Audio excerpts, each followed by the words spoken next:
Comme un torrent d'eau vive coule dans mon cœur. Que ton Saint-Esprit vienne guider ma vie pour chaque situation qui peut troubler mon âme. Tous mes fardeaux et soucis, je te confie. Chantons Père, Père.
Oh yes, we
Nous chantons le nom de Jésus. Jésus, Jésus, Jésus,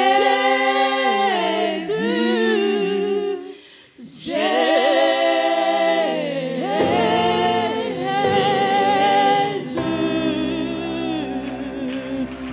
Alléluia. C'est le nom qui nous a été donné, le nom de Jésus. C'est lui que nous élevons cet après-midi. Notre Seigneur et Sauveur, lui qui nous a sauvés à la croix, lui qui nous a donné la vie éternelle. Nous sommes là pour lui, notre Seigneur. Tu avais payé un prix. Tu as payé un prix pour moi, Seigneur. Tu as écrit mon nom dans le livre de vie. Comment ne pas t'élever? Je suis venu pour toi, Jésus. Je suis venu pour toi, mon Jésus. Toi qui m'as choisi dans les nombreux, Seigneur. Tu m'as choisi dans les nombreux. C'est toi que je suis venu adorer. Alléluia. Digne d'être élevé. Alléluia.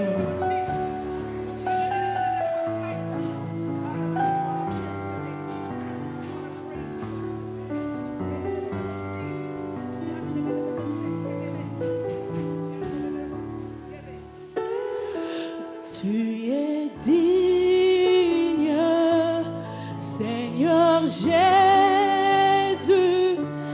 Tu es digne d'être adoré. De tous nos cœurs, nous te chantons. À jamais, tu es le roi des rois. Jésus, tu es digne. Tu es digne. Seigneur Jésus, tu es digne d'être adoré. De tous nos cœurs, de tous nos cœurs, nous te chantons. À jamais, tu es le roi des rois. Jésus, tu es digne. Tu es digne. Seigneur Jésus, tu es digne d'être adoré. De tous nos cœurs, de tous nos cœurs, nous te chantons. À jamais, tu es le roi des rois. Jésus, tu es digne. Tu es digne. Jésus, tu es digne. Seigneur Jésus, tu es digne d'être adoré. De tous nos cœurs, de tous nos cœurs, nous te chantons. À jamais, tu es le roi. Et tu es le roi. Tu es le roi des rois. Oh, prince de paix. Prince de roi des rois. Tu es le roi des rois. Oui, tu es digne de louange. Tu es digne de tous nous venons à toi. Oui, pour chanter, tu es digne. Chanter, tu es digne. Tu es digne d'être adoré. Tu es le roi. Tu es le roi. Oui, prince de paix. Prince de paix. Tu es le roi de roi. Tu es digne de louange. Tu es digne de louange. Pour chanter, tu es digne. Pour chanter, tu es digne. Tu es digne d'être adoré. Tu es le roi. Tu es le roi des rois. Prince de paix. Prince de paix. Tu es le roi de gloire. Tu es digne de louange. Tu es digne de louange. Pour chanter, tu es digne. Pour chanter, tu es digne. Tu es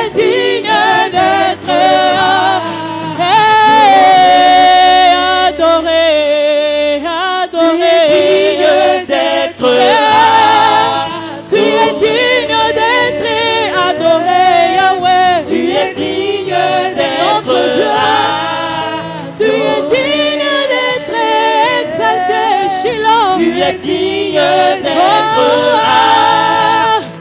Digne d'être élevé, Yahweh. Tu es digne d'être adoré. Digne d'être exalté, Yahweh. Tu es digne d'être adoré. Digne d'être adoré, Shiloh. Tu es digne d'être adoré. Adoré. Tu es digne d'être adoré.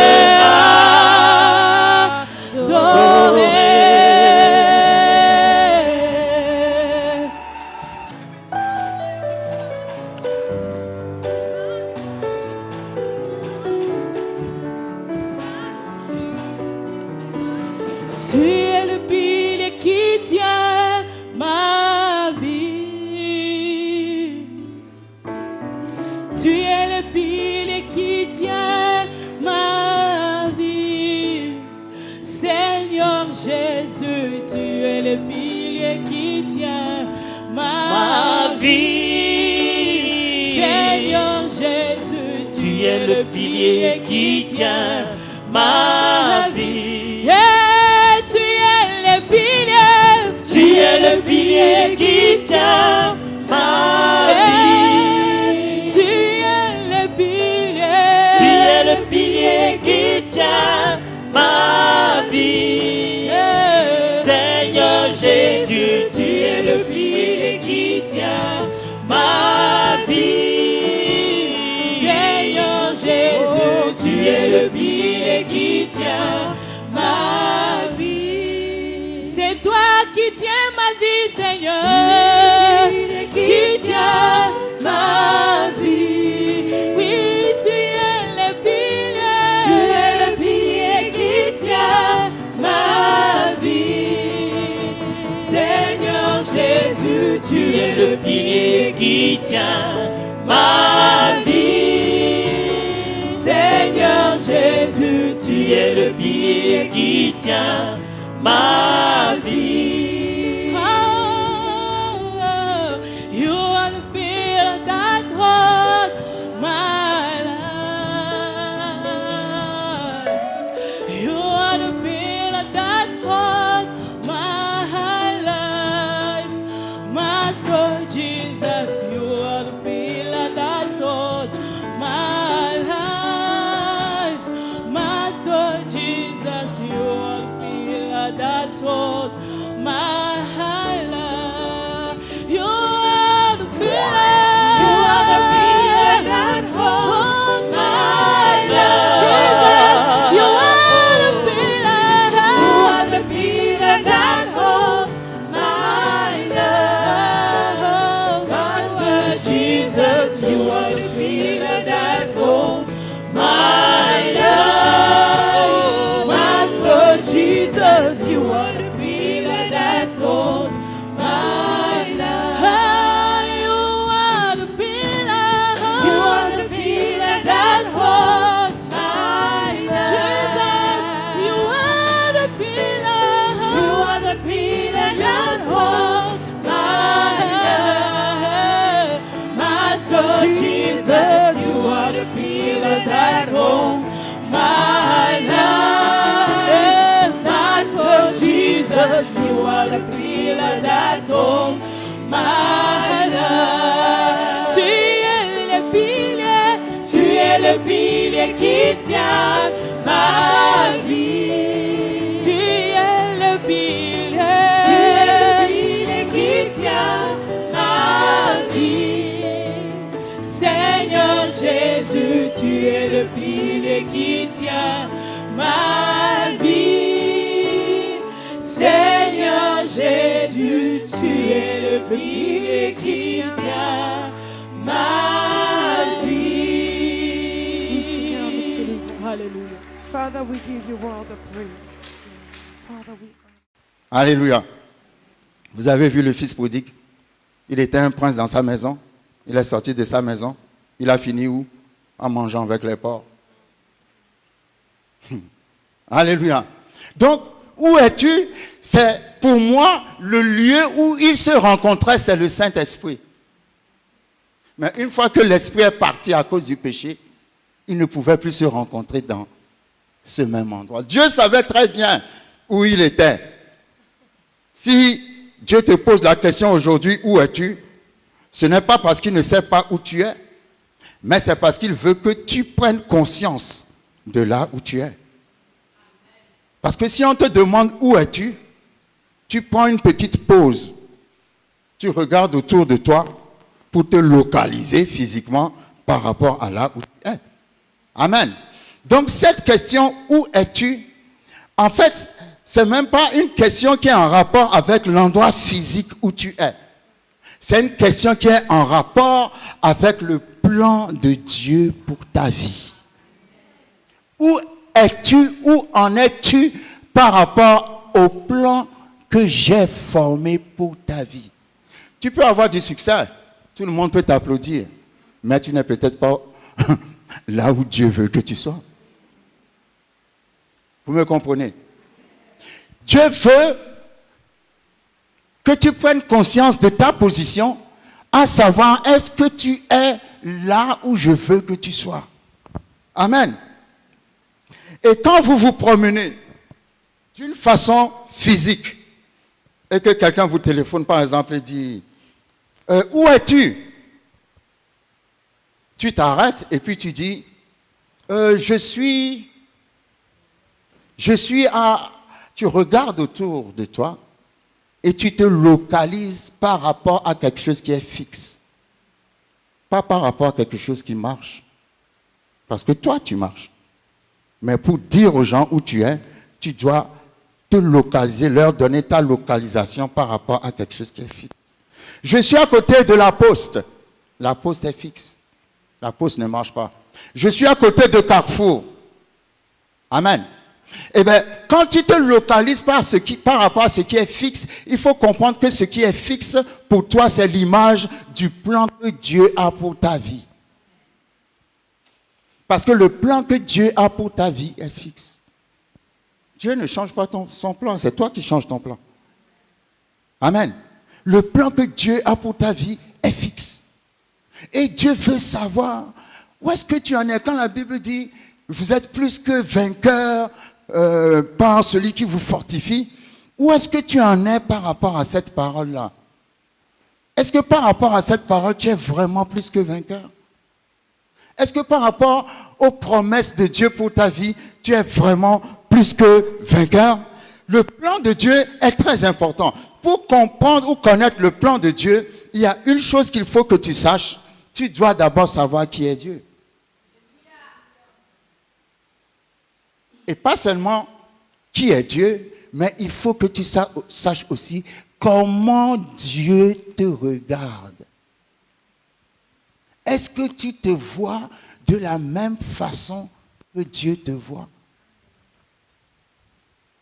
Tu ne peux pas te localiser par rapport au plan de Dieu pour ta vie sans savoir ce que Dieu pense de toi. Sans savoir ce que Dieu dit de toi. Sans savoir ce que Dieu veut de toi. C'est très important. Gédéon, Juge 6. La Bible le définit comme un peureux. Lui-même, il se voyait comme un peureux.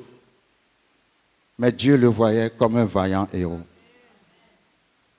Il est possible que ici, parmi nous, il y a des gens qui se voient comme des gens qui ne peuvent jamais rien accomplir dans leur vie, pendant que Dieu vous voit d'une manière très différente. Et vous savez, Dieu nous voit toujours d'une manière très différente. Et la dernière fois, je parlais de Pierre, qui s'appelait Simon. Quand il a rencontré Jésus, Jean chapitre 1, Jésus lui a dit, « Tu es Simon, tu seras appelé Pierre. » Il y a toujours un « tu seras » dans la vie de chaque personne. Peu importe où tu es, de quelle famille tu es sorti, comment vous êtes pauvre dans la famille, il y a tellement de sorciers, mais Dieu t'a préservé, tu as souffert, tu es le plus petit, le plus ceci.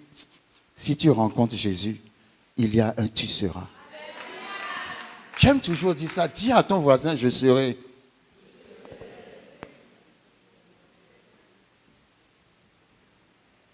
quand Dieu t'a créé, il a fait un plan fixe pour toi.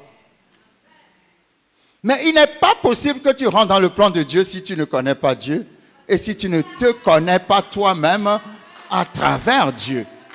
L'ange de l'Éternel est venu à dire à Gédéon, Gédéon, il faut faire ceci, il faut faire cela, il faut faire ceci, il faut faire cela. C'est ce que la parole de Dieu fait. La parole de Dieu t'encourage à te voir autrement, à te découvrir autrement, pour pouvoir faire de grandes choses pour Dieu.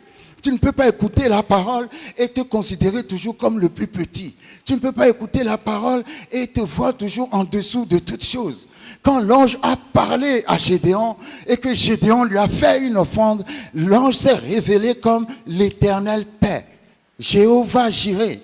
C'est-à-dire, je vais vous dire quelque chose. Dieu ne te demandera jamais de faire quelque chose que tu peux faire. Dieu te demandera toujours de faire quelque chose que tu ne peux pas faire. Quand il a vu Gédéon, il a dit à Gédéon, va délivrer Israël.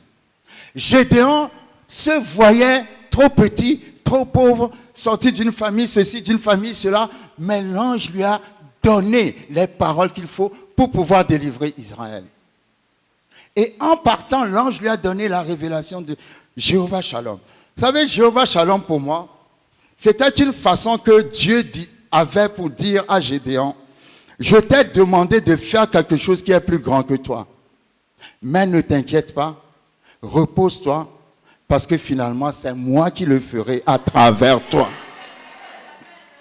Et parfois, Dieu sait très bien que nous ne pouvons pas faire ce qu'il nous demande, mais la seule chose qu'il nous demande, c'est que nous soyons disponibles pour qu'il le fasse à travers nous. Aie la paix devant cette situation. Aie le repos devant cette situation.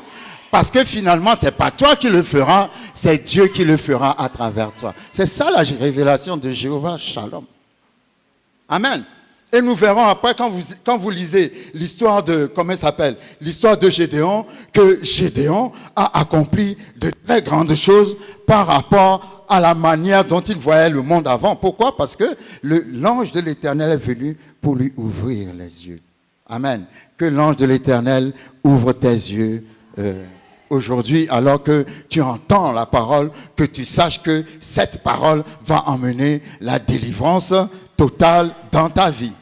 Et ce que Dieu attend de nous est toujours plus grand que notre capacité. C'est comme, j'entendais cet exemple-là d'un pasteur qui disait, un pasteur qui avait un fils qui était court de taille, mais son fils aimait beaucoup le basket. Or, les gens du basket, ce sont des gens qui sont très grands de taille. Donc, à chaque fois quand il jouait, il n'arrivait jamais à mettre le panier à cause de sa taille. Et puis un jour, il a dit à son père, papa, viens voir, maintenant je peux mettre tous les paniers. Alors le papa est venu, il voyait son fils en train de jouer, puis à chaque fois qu'il lançait la balle, ça rentrait dans le panier. Et le papa a dit, c'est bizarre. Avec la taille de mon fils, je vois qu'il est en train de faire des exploits. Et le père a bien observé le panier.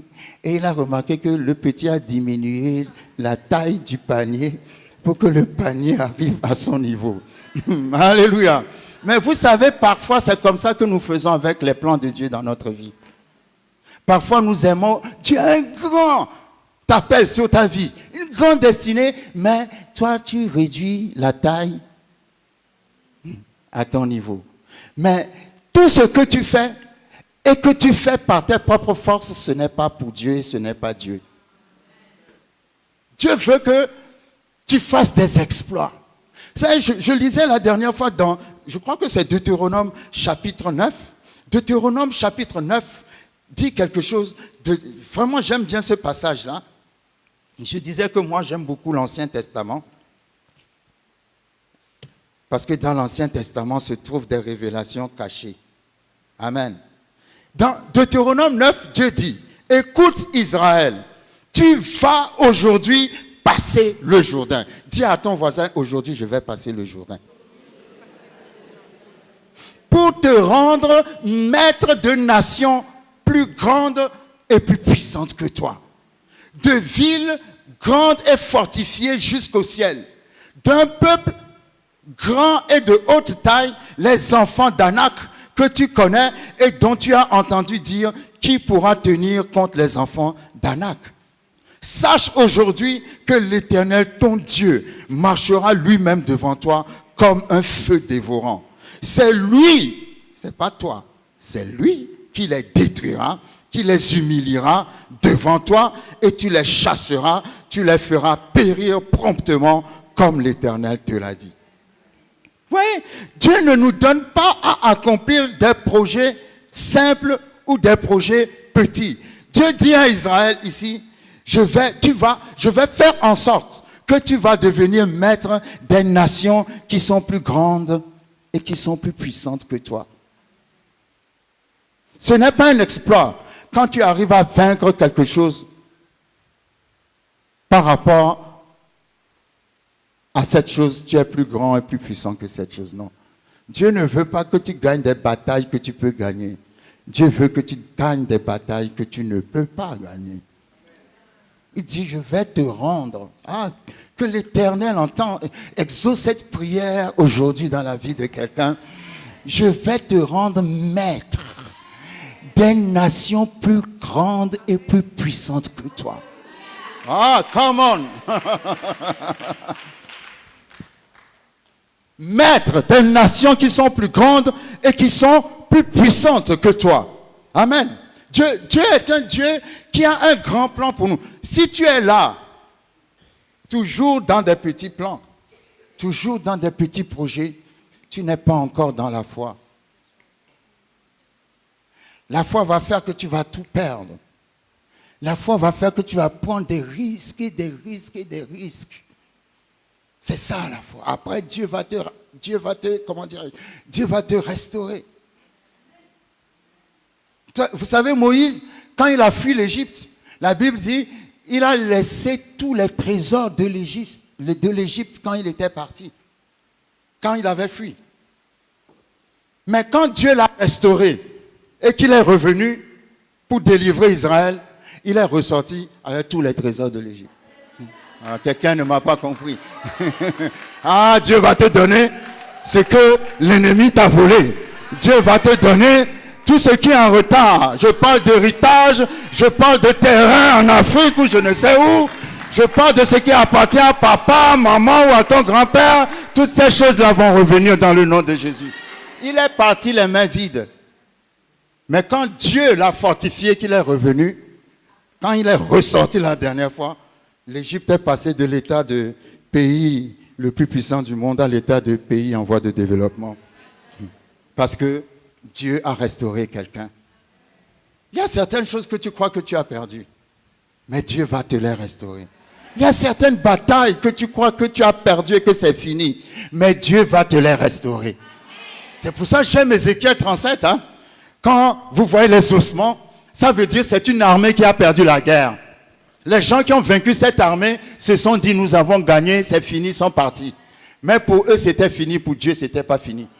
Parce que des années après, alors que les cadavres sont devenus des ossements, que les ossements étaient détachés, se sont mélangés, Dieu est revenu encore. Est-ce que je peux dire à quelqu'un aujourd'hui, je ne connais pas l'état de tes ossements, mais Dieu va revenir encore. Dieu va revenir encore. Dieu va revenir. Vous savez, les gens vont dire, oh, on l'a gagné, ah, celui-là, il est fini, oh, on l'a fini avec lui. Non, non, Dieu va revenir encore. Dieu est revenu au même endroit où ils ont perdu la guerre, où ils sont devenus des ossements desséchés. Dieu est revenu à cet endroit. Et Dieu a dit aux prophètes, prophétise. Aujourd'hui, je prophétise sur la vie de quelqu'un. Ta vie n'a pas de sens. Tu ne sais pas où tu es. Tu ne sais pas ce que tu fais. Tu ne sais pas pourquoi tu es sur la terre. Tu ne sais pas d'où tu viens. Tu ne sais pas où tu vas. Mais au nom puissant de Jésus, à partir d'aujourd'hui, ta vie va prendre un sens. Ta vie va prendre une direction spéciale dans le nom puissant de Jésus. Dans le nom puissant de Jésus. Dans le nom puissant de Jésus. Lorsque nous allons dans 1 Jean chapitre 2 à son verset 12. 1 Jean chapitre 2 verset 12. La Bible dit, 1 Jean chapitre 2, à partir du verset 12, la Bible dit, vous savez, aujourd'hui, je veux aller doucement. Est-ce que quelqu'un me suit? Je ne veux pas m'agiter, parce que j'ai 58 ans aujourd'hui. Donc on va aller doucement, hein, n'est-ce pas? Et je veux que, je souhaiterais vraiment que ce que nous voyons aujourd'hui nous permette de nous poser la question de savoir où nous sommes. Amen. Vous savez, les anniversaires, on fait la fête, on saute partout, mais c'est pas ça. Je crois que quand on fête les anniversaires, c'est pour faire un bilan. N'est-ce pas, Pascal? Il faut faire un bilan.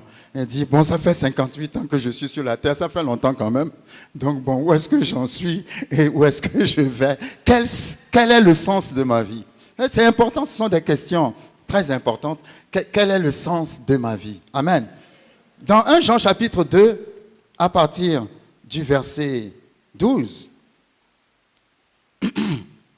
la Bible dit, « Je vous écris, petits enfants, parce que vos péchés vous sont pardonnés à cause de son nom. » Verset 13, « Je vous écris, Père, parce que vous avez connu celui qui est dès le commencement. Je vous écris, jeunes gens, parce que vous avez vaincu le malin. » Amen. Lorsque nous lisons ces versets, nous comprenons qu'il y a 3 étapes dans la vie. Amen. D'abord, il dit, je vous écris petits enfants. Première étape, l'enfance. Ensuite, il dit, plus bas, je vous écris jeunes gens, parce que vous avez vaincu le malin. Deuxième étape, la jeunesse. Et verset 13, il dit, je vous écris Père, parce que vous avez connu celui qui est dès le commencement. Nous avons 3 étapes dans la vie. Nous avons l'enfance, nous avons l'âge adulte, ou la jeunesse, et nous avons, bon, je ne peux pas dire vieillesse, mais moi, bon, on tend vers la vieillesse, puisque moi-même, enfin bref, passons. Bon,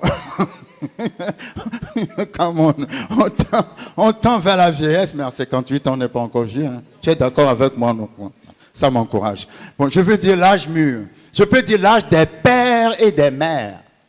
Amen.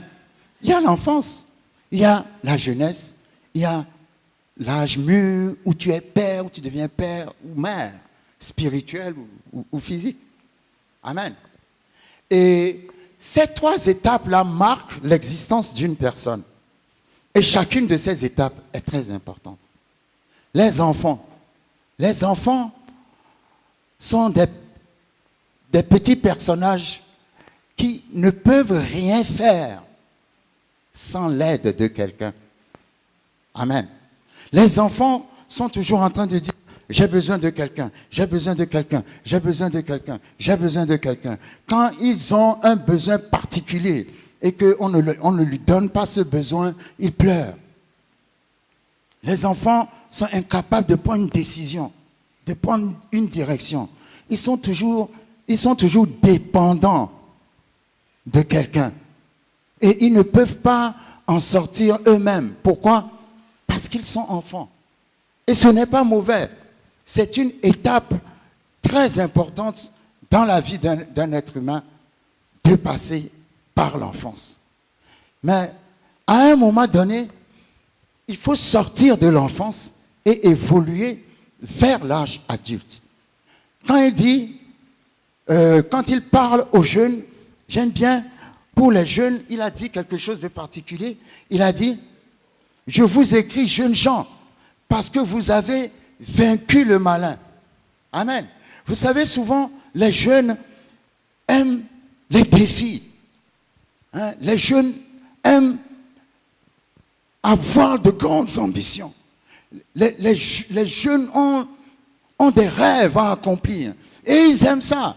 Ils aiment établir un but, embrasser le but et vaincre. Ils aiment vaincre. Amen. Ils ont la force de la jeunesse pour faire face à tous les défis de la vie. Et parce qu'ils font face à tous les défis de la vie, ils arrivent à vaincre. C'est la jeunesse. Avec la jeunesse, ouais, on a le temps d'accomplir encore beaucoup de choses. On voit beaucoup d'années devant soi et on est vraiment décidé. Hein? On est en feu comme le pasteur. Amen. Amen. Parce que la jeunesse aime vaincre. Amen. Et après la jeunesse, il va parler au père. Là, tu es arrivé à un âge mûr. Vous savez, un père ou une mère, c'est quelqu'un qui a déjà vécu l'enfance, qui a déjà accompli beaucoup de choses dans la jeunesse et qui est arrivé à un niveau où maintenant il cherche un héritier. Un père, c'est quelqu'un qui se dit, qu'est-ce que je vais faire pour encourager les autres? Qu'est-ce que je vais faire pour mettre mon onction ou mes capacités dans quelqu'un? Un père veut voir les autres réussir. Pourquoi? Un père n'est pas là ou une mère n'est pas là pour faire des compétitions. Parce qu'ils ont déjà passé le niveau des compétitions, tout ça là, c'est pas leur problème. Ils ont déjà accompli des choses, des défis dans leur vie. Maintenant, ils cherchent des gens en qui ils vont mettre leur expérience. Amen. Et c'est très important. En regardant ces 3 étapes de la vie, tu peux facilement à peu près déterminer où tu es. Parce que si tu es quelqu'un qui à chaque fois dit toujours j'ai besoin d'aide, j'ai besoin d'aide, j'ai besoin d'aide, j'ai besoin d'aide, j'ai besoin d'aide, excuse-moi, mais c'est qu'il y a encore un peu l'enfance qui est là. Alléluia. Parce que si tu es arrivé à l'âge adulte, tu dois être quelqu'un capable de prendre des décisions. Capable de faire face à des oppositions tout seul. Dis à ton voisin tout seul. Vous savez, il y a des choses dans la vie, tu n'as pas besoin de quelqu'un pour le faire, tu peux le faire tout seul. Ah, j'aime le sourire du pasteur. Alléluia. J'aime le sourire du pasteur. Vous savez, quand vous lisez l'histoire de Saül et de David, la différence entre les deux, c'est que comment il s'appelle? C'est que David a appris à connaître Dieu tout seul. Tandis que Saül était incapable de parler avec Dieu tout seul. Il avait toujours besoin d'un prophète. Et même quand Samuel était mort, il était obligé d'aller voir une sorcière à Endor pour demander à la sorcière quelle est la volonté de Dieu. Amen. Mais quand vous lisez 1 Samuel 30, là où on a attaqué David, David a tout perdu. La Bible dit que David a demandé au sacrificateur de lui donner l'éphod. L'éphod, normalement, c'est les sacrificateurs qui utilisent l'éphod pour consulter la volonté de Dieu. Mais quand le sacrificateur a amené l'éphod, il n'a pas dit au sacrificateur, s'il te plaît, consulte Dieu pour moi. Lui-même, il a pris l'éphod et lui-même, il a consulté Dieu tout seul pour lui-même. Ça, c'est un acte de maturité. Et vous savez, ce n'est pas toujours, ce n'est pas toujours chronologique. Hein. Tu peux avoir 70 ans et être comme un enfant. Comme tu peux avoir 15 ans et être comme un père. Je suis sûr déjà que par rapport à ces 3 étapes de la vie, tu vois à peu près où tu es. tu dois voir à peu près où tu es. Alléluia. Quand on prend l'exemple de David, David était un jeune, mais déjà à l'âge, à moins de 30 ans déjà, il se faisait déjà remarquer. Alors qu'il était encore très jeune, il était déjà devenu le leader de sa nation. Amen. Donc c'est important. Il est très important que tu saches où tu en es par rapport à la manière dont tu vis, dont tu prends les décisions. Dans Hébreux chapitre 5, à son verset 12, l'apôtre Paul parle et il dit,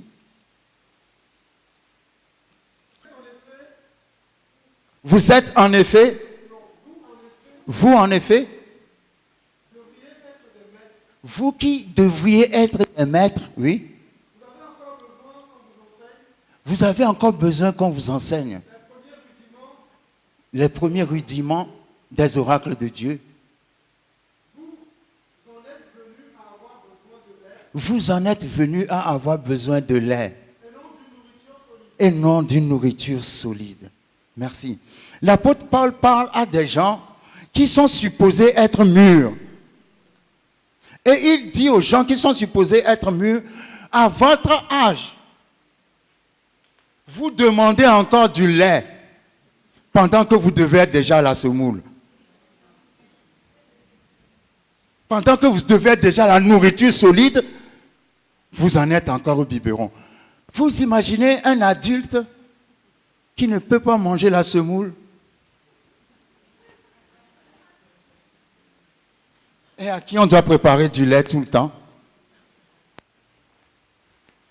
Bon, peut-être que la personne, ça peut arriver, a peut-être un problème de maladie, bien je ne sais pas, mais à un moment donné, vous allez quand même demander, mais qu'est-ce qui ne va pas avec toi?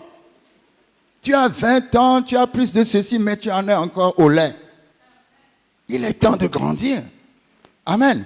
C'est très important que nous sachions où nous sommes. Parce que si tu sais où tu es, tu prendras la décision qu'il faut. Où tu es enfant, aidez-moi, les enfants ont toujours besoin d'aide.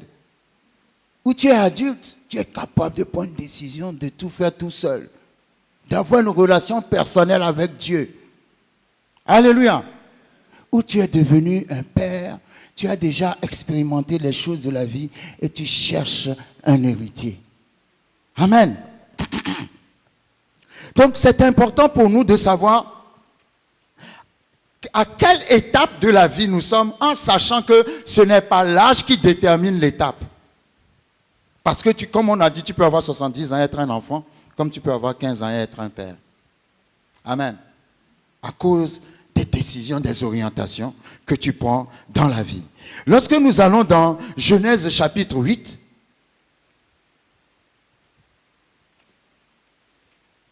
est-ce que juste à ce niveau-là, quelqu'un commence à voir un peu où il est? Pas encore, hein? On y arrive. Genèse chapitre 8, verset 20. La Bible dit, Noé bâtit un autel à l'Éternel. Il prit de toutes les bêtes pures et de tous les oiseaux purs et il offrit des holocaustes sur l'Éternel, sur l'autel.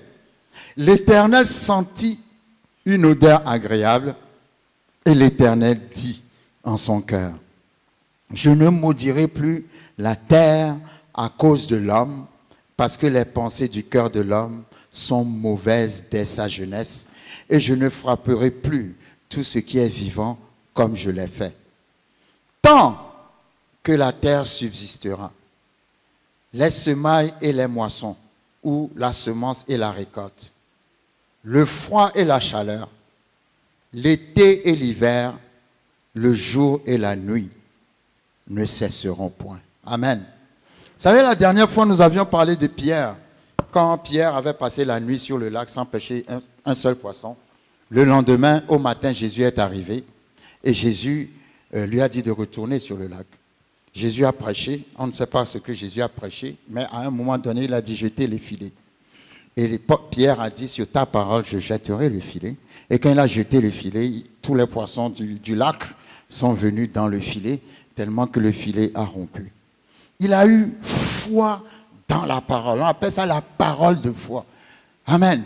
Quand il entendait Jésus prêcher, il a saisi quelque chose dans la prédication. Il a agi sur ce qu'il a saisi. Il y a des gens qui saisissent, mais ils n'agissent pas sur ce qu'ils saisissent.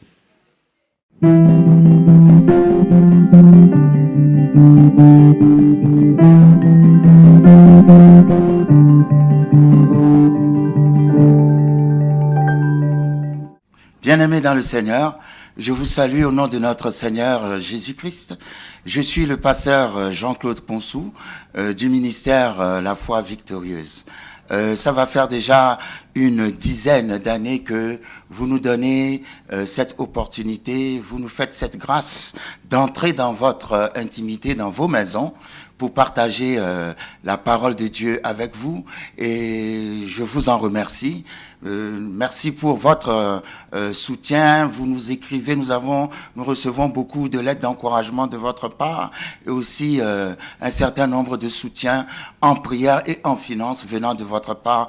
Que le Seigneur vous bénisse et que il ouvre les écluses des cieux sur votre vie.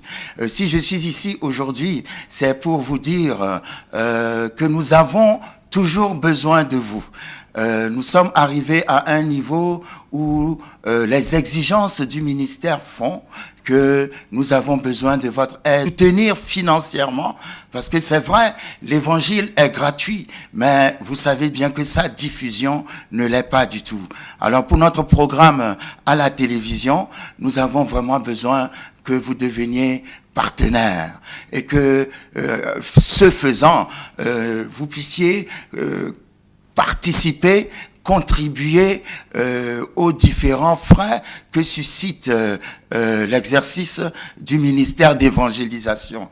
Cela serait un grand encouragement pour nous. Je sais que vous le faites déjà, et je remercie ceux qui, depuis un certain temps, se sont engagés là-dedans, mais nous avons encore besoin de plus d'aide. Et si ce ministère est significatif pour vous, apporte quelque chose dans votre vie, que Dieu vous bénisse et fasse en sorte que vous puissiez vraiment, participer aussi à la vie de ce ministère. Et si ce message vous touche, n'hésitez pas à nous contacter, soit en nous téléphonant, soit en visitant notre site, ou en nous écrivant à notre adresse email. Vous avez toutes les adresses qui sont affichées sur l'écran. La Bible dit que c'est celui qui arrose qui sera aussi arrosé. Et je rends grâce à tous ceux qui nous ont soutenus financièrement jusqu'à maintenant, et je remercie le Seigneur pour vous autres qui allez aussi vous décider à nous soutenir financièrement. Sachez que ce n'est pas un homme que vous soutenez, mais c'est la parole de Dieu, c'est l'évangélisation, c'est le salut des âmes. Nous avons vraiment besoin de votre aide, que le ciel reste ouvert sur votre vie, et que le Seigneur envoie la pluie avec abondance sur vos terres desséchées, et que là où il y a la sécheresse dans votre vie, qu'au travers de ce partenariat, vous recevez la guérison, la prospérité, la fécondité et la fertilité dans tout ce que vous allez entreprendre, dans le nom puissant de Jésus-Christ de Nazareth. Amen. Je vous remercie. Que Dieu vous bénisse.